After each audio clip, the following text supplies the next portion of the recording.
Арал ауданы топырағы мен толқыны сан қилы тарихтың куәсі болған киелі мекен. Осынау сырлы өлке қаншама ақын жырауды тал бесігінде тербетіп, мәңгі өлмес рухани мұра қалдырды. Өз кезегінде бабалар аманатын мирас еткен бүгінгі күннің жастары аталы сөз бен киелі өнерді бойына сіңіріп келеді. Ал жыр дастандардың рухани жолы өскелең ұрпақ үшін қашанда үлгі өнеге. Осы орайда «Салт пен сана» кітабының авторы, салт дәстүр зерттеушісі Сәкен Алдашбаев болмысын ұлттық құндылықтармен көмкеріп, ізгіліктің дәнін сепкен жас ұрпақ ұстағанның қолында, тістегеннің аузында кетпейтінін айтады.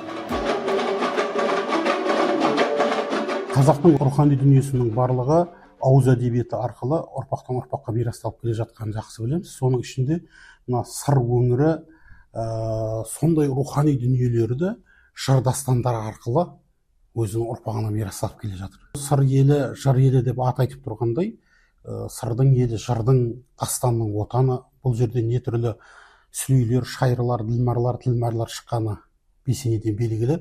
Солардың бізге қалдырып кеткен дүниесі осы жырлар болады.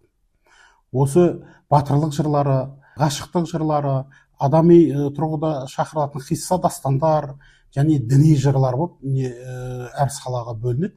Соның ішінде небір дін алым иелерінен тәлім алған ақындар, яғни шайырлар, жыраулар, сүлейлер не түрлі құнды дүниелерді дастанға айналдырып тастады. Мысалы, Жұм-жұман дастанының біздің қазақ нұсқасында жазылғаны. Сол сияқты Сал-сал, Зарқұм, Жүсіп Зылиха, Кербаланың шөлі, Мұса мен жаңа Қыран деген сияқты көптеген діни қисса дастандарға негізделген жырлар бар.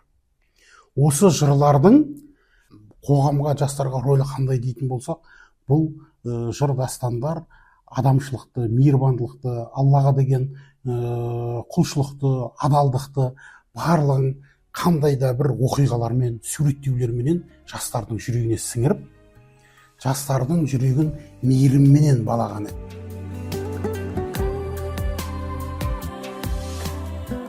Қаншама ақынның жырына арқау болған қасиетті өңірдің жарқын болашағы жастардың қазіргі бағдарымен өлшенеді.